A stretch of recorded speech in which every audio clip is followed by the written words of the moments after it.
a wee change of scene. I'll just turn the phone round and you can see where I am now. Fisherrow Harbour. All the boats are up in the harbour wall just now. This happens round about, well, it'd be lying because I don't actually know, but I think round about maybe October time, all the boats come out the water, and then there's a few left in the harbour. Oh, Pippa, careful.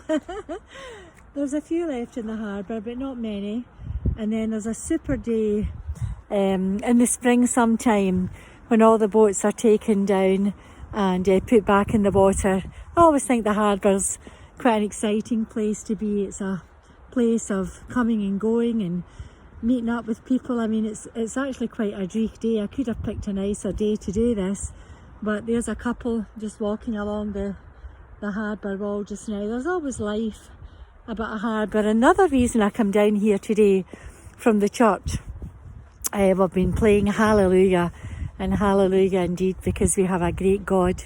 And it was from the seaside that he first called his first disciples. The guys were mending their nets and Jesus approached them and said, "Come and I will make you fishers of men." And Jesus is still calling us today to make a difference. He's calling us to be his love and to be his light and to tend his people. And I wanted to give you a wee update as with regards to what's happening in Laos, because that's where we have our mission partner. Andrew Hepburn is a fisherman himself, and God called him from Fraserburgh to go and serve the poorest of the poor, and he found himself in Laos, a very impoverished country bordering Vietnam, China and Thailand, and very often very young teenagers underage are trafficked and sadly often end up working in bars, sleazy bars, and prostituted. False promises are made to them and you know, offers of jobs, accommodation, money to send home to their families, and quite often they don't see their families again. So it's all very, very sad.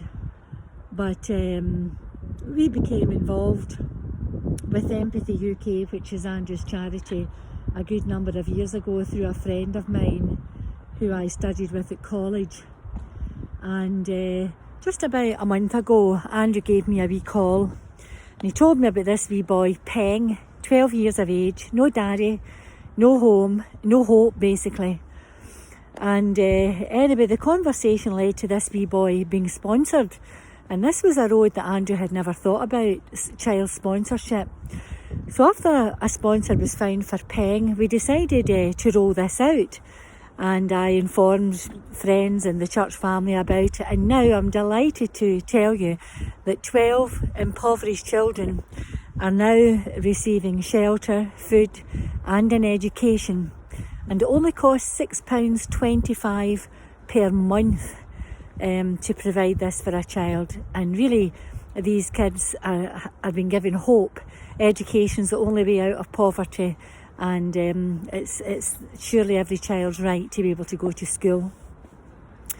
So I'm particularly delighted because this work fits so neatly with the mission statement of our church.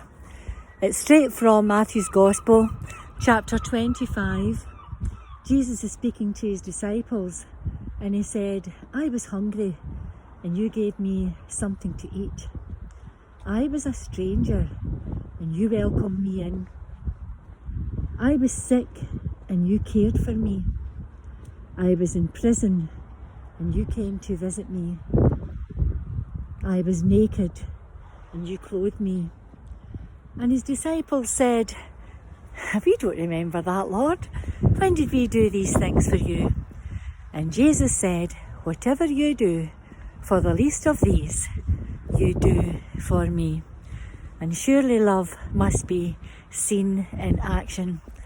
We can't change the lives of many people, but we can bring hope to at least one other person. And that reminds me of the starfish story.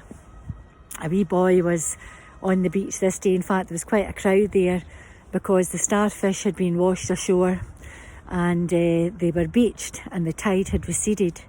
And now the sun was coming up, and if the starfish were left in the beach with no water, they would perish. Anyway, this wee boy was picking up them one by one, throwing them back into the sea. And this man laughed at him and he said, well, you're not going to make much difference there, son. There's far, far too many. And the wee boy picked up one and he threw it into the water, and he turned to the man and he said, well, I made a difference to that one. And that's all God asks of us. If we just do what we can. God's not looking for perfection. He's not looking for excellence. He's looking for sincerity. He's looking for people who just come as they are and give what they can.